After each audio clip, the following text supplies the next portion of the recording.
welcome back to For Teachers. Today we're going to be talking about ways to build positive connections with the school community.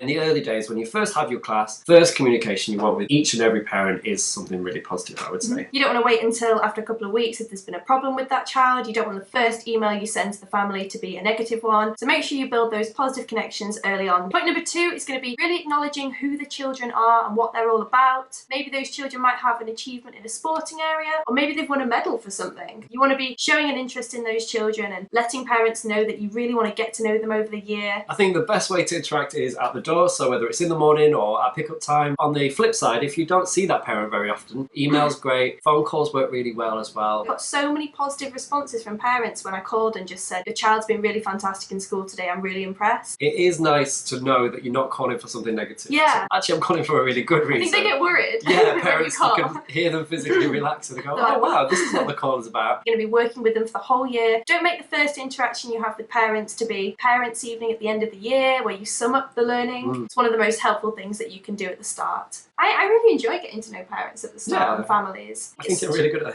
it. So it's a really nice thing to do, getting to know the family. Genuinely, it's really lovely. Yeah. Who are we trying to convince?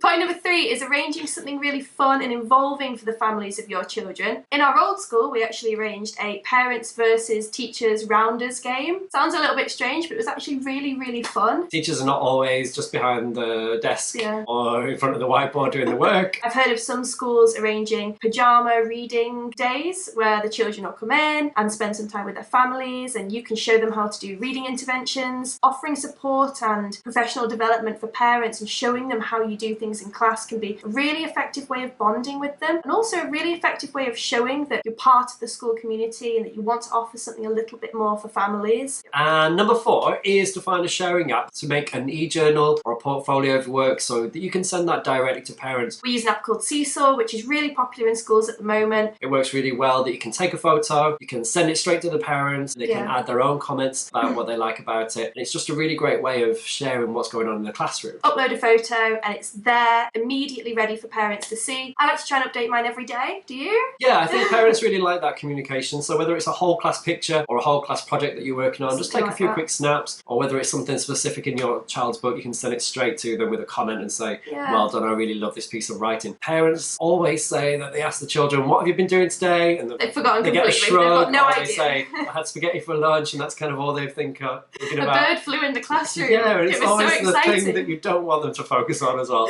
They forget. So it gives them a little bit more of a narrative to pick on over lunch or over dinner. It's kind of like, oh, I really love your art project that you've been doing. And also it gives them another audience for their work. The same as blogging or sending work over onto a social media site. It just really helps children think that their work is part of the world. So if they're writing, it's not just going to be put in a book and seen by one teacher. It's actually going to be referred to by grandparents, parents. Everyone can celebrate it together. I think it's a really nice thing. It's kind of there forever as well. You're producing something that's worthwhile. They want their work to be acknowledged. They want people to see it and share it. Have a little window into the classroom. They don't see the whole day. They can't see the whole day.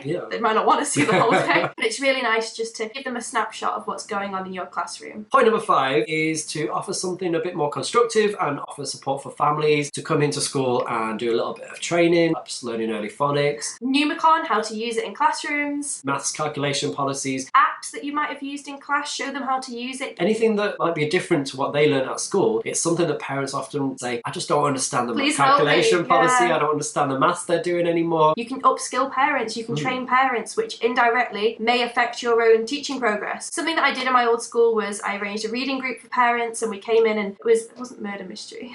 Who did you murder?